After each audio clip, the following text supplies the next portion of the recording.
yang terakhir tentang putusan perkara gugatan kita, di mana tadi diputuskan yang utama itu yang kita harapkan perceraian. Perceraian itu diputuskan bahwa cerai, dikabulkan gugatan kita.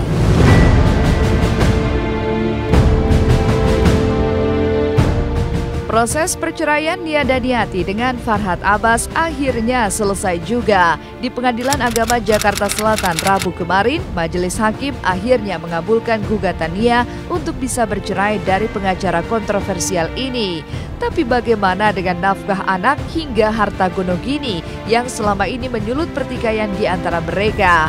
Terimakah Farhad dengan nilai nominal yang diajukan oleh Nia sebesar 100 juta rupiah per bulan?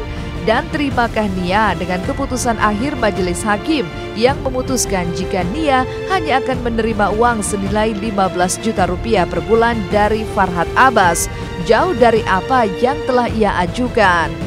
Alhamdulillah aja walaupun diputuskannya 15 juta di luar kesehatan dan pendidikan, saya sudah alhamdulillah. Terserahlah itu urusan bapak dan anak, ya. Buat saya hanya pribadi, toh saya bisa bekerja dan rezeki itu tidak kemana. Yang diminta oleh Nia sebesar 100 juta rupiah per bulan itu ditolak oleh Majelis Hakim. Majelis Hakim hanya memutuskan 15 juta rupiah per bulan. Yang diminta Nia sebesar 500 juta rupiah itu ditolak oleh Majelis Hakim seluruhnya. Jadi Farhad tidak memiliki kewajiban untuk memberikan nafkah penghidupan kepada Nia, ya. Jadi begini, terlalu tinggi juga 100 juta kan? Kalau buat anak satu orang kan,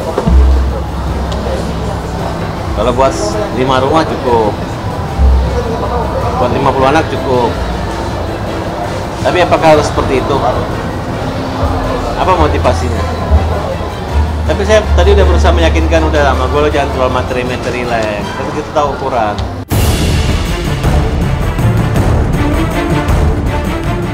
Masih ada waktu 2 minggu lagi bagi pasangan ini untuk mengajukan banding jika masing-masing tidak terima dengan keputusan Majelis Hakim.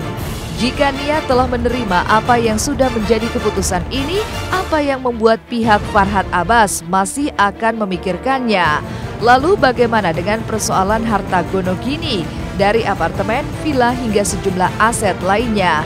Benarkah segala harta termasuk rumah di daerah Kemang yang kini ditempati Nia beserta anaknya masih memicu konflik di antara mereka? Kalau untuk masalah nafkah anak, nanti akan kami sampaikan dulu kepada Farhad seperti apa. Untuk nafkah, untuk harta gonogini, karena dari awal gugatan Nia itu tidak menyebutkan harta gonogini, itu ditolak oleh Majelis Hakim. Jadi yang ditolak itu adalah dari kami dan dari Nia, dua-duanya ditolak, bukan hanya dari kami. Karena kan kami mengajukan ada rumah di Kemang dan 4 mobil.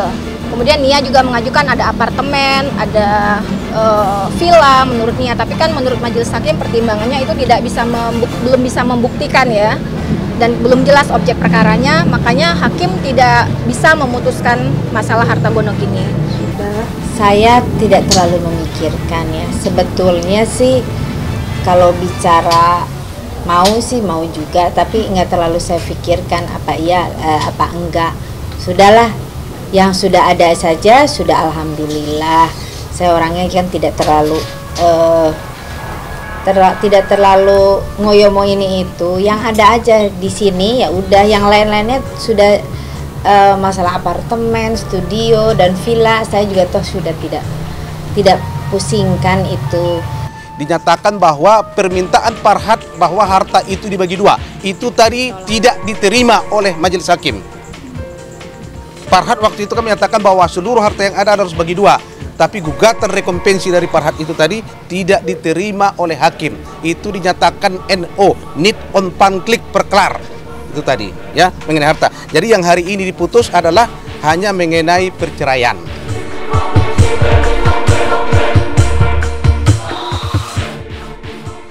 Jika Nia Daniati lega dengan keputusan cerai meskipun hasilnya tak sesuai dengan apa yang ia harapkan, tampaknya tidak begitu dengan Farhad Abbas.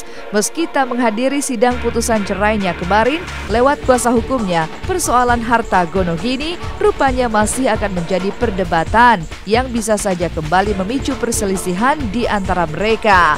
Lalu benarkah Farhad akan mengajukan tuntutan berbeda terkait harta gonogini mereka?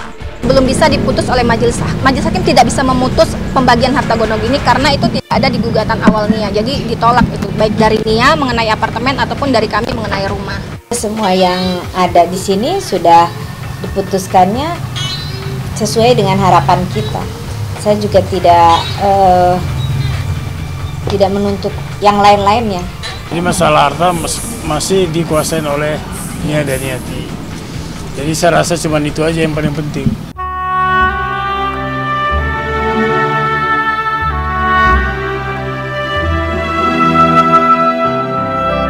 Di usia yang tak muda lagi, pelantun tembang gelas-gelas kaca ini sudah harus membiasakan hidup sendiri dan mandiri. Tapi bagi Nia Daniati, inilah kebahagiaan sesungguhnya yang telah lama ia nanti dan ia tunggu-tunggu. Dan benarkah untuk mengisi hari-harinya, Nia pun telah mulai debutnya untuk berakting di sebuah judul sinetron. Selain akan kembali menekuni dunia tarik suara yang sempat ia nomor 2-kan.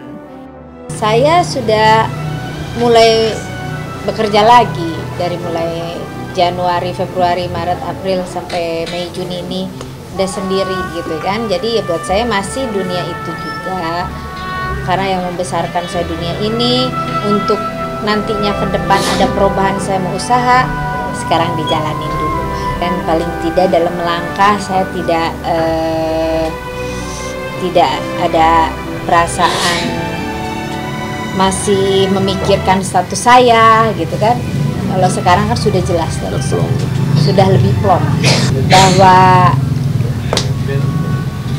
selama saya sebelum keputusan ini sampai saya mengajukan gugatan, tentu kehidupan saya sangat-sangat terbatas. Itu aja. Silahkan mengartikan sendiri. Ya doa aja dari teman-teman semua. Saya dan anak-anak bisa menjalankan kehidupan dengan tenang dan bahagia.